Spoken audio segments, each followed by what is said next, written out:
everyone, I'm Emily from Trans Options, and this video is all about how to efficiently and inexpensively adapt your bike so that you can carry home items like groceries or other odds and ends from your errands.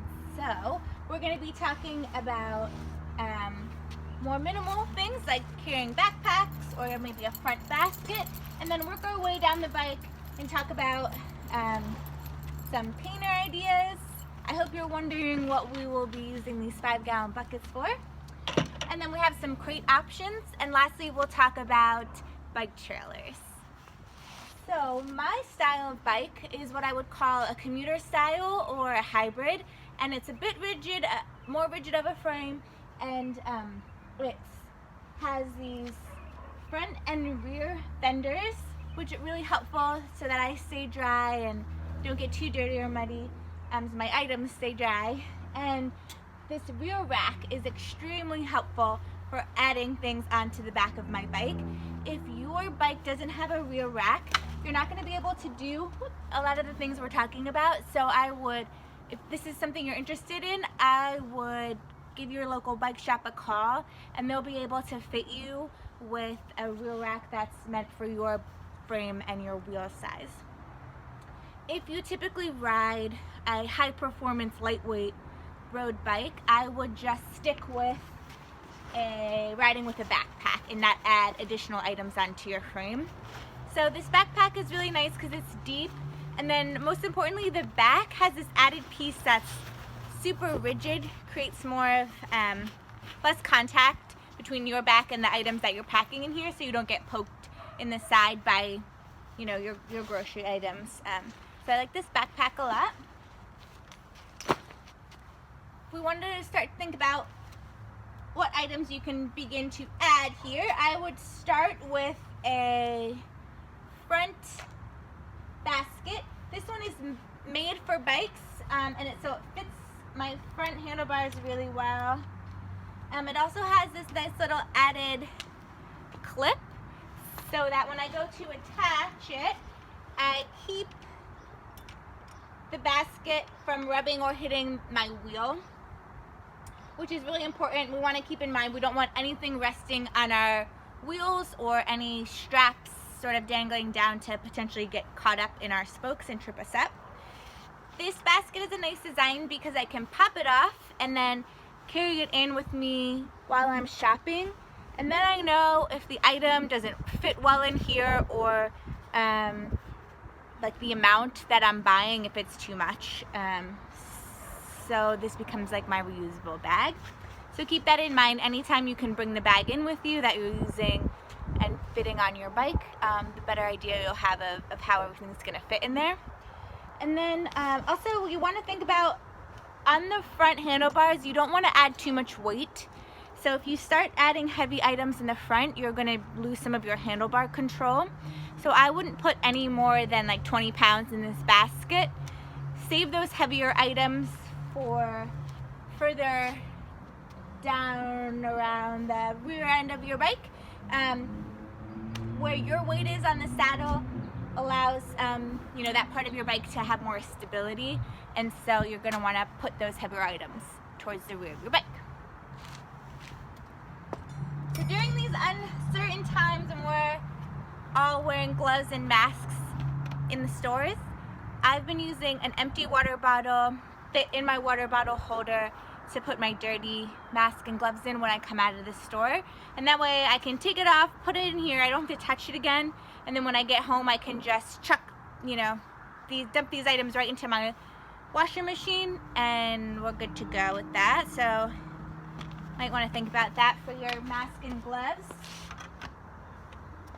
Alright, moving right along here. So I already mentioned my rear rack is super helpful. It has this added bit of tension here. At the very least, I'm always carrying bungees with me because I never know what I'm going to want to bring back with me while I'm on my bike. And so these, I usually just pop right in there, and they're good just like that.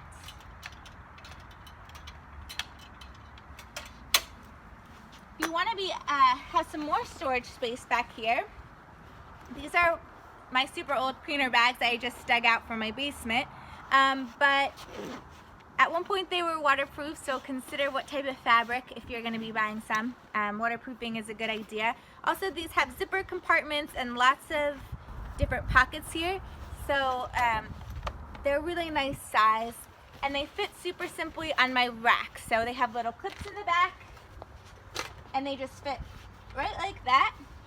I would definitely recommend buying two, because we want to always be thinking about how to keep ourselves balanced on our bike, and so it's better to load two saddlebags or panniers less full than one side really heavy and full. So get two panniers. They also have this nice like coil feature here, so that I would clip it right back on the bottom end of my rack, and then they're not going to go anywhere. If you don't want to invest in panniers right now, or you're just looking for items around your house that you can adapt, you can use 5-gallon buckets to essentially fit the same way, just like that. And all I've done for this super simple version is drilled 4 holes, and then you can take a more heavy-duty zip tie and feed through that hole and create yourself a loop, and then that can just attach right through the rear rack, and you would do that through all 4 holes, and again on the other side. So I would have, just like 2 panniers, I would have 2 buckets.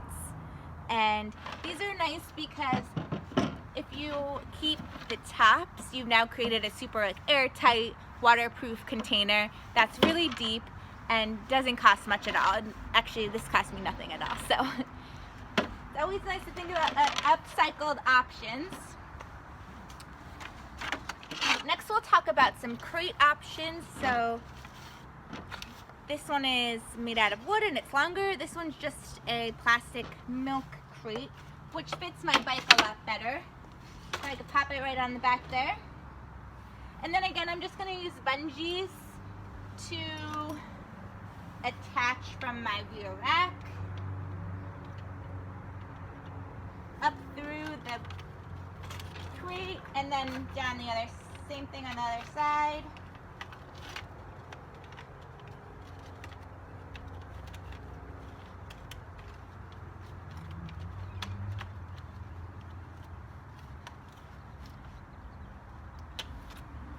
Just want to make sure that's not going to go anywhere. If you're adding grocery bags or things that you're worried maybe could pop out of there, 2 additional bungees to kind of fit crisscross fashion, like so. Could also help ensure that nothing's gonna pop out of there while you're riding, or in case you hit a bump. Alright, and the last thing to talk about is the bike trailer. So if you are looking to like double or triple your carrying capacity, or carry heavy items or a lot at once, you definitely want to look into getting a bike trailer. Fits really easily on the frame towards the back wheel, and it's nice and big in here. There's some straps already that you can use to hunker stuff down. And then this flap is a nice kind of rain or wind protector that just velcros along the side, and your stuff isn't going to go anywhere. One thing to keep in mind if you are riding with a bike trailer is that now you've added about 3 or so feet behind you in tow, and so be mindful when you're pulling in and out of driveways or pulling over to stop that you have all that extra length now behind you. But other than that, that's a lot of options. So I hope you think about where are some different places that you can ride to now that we have potentially some more time, and what can you carry back on your bike and leave your car at home. So good luck to you, and have fun and be safe.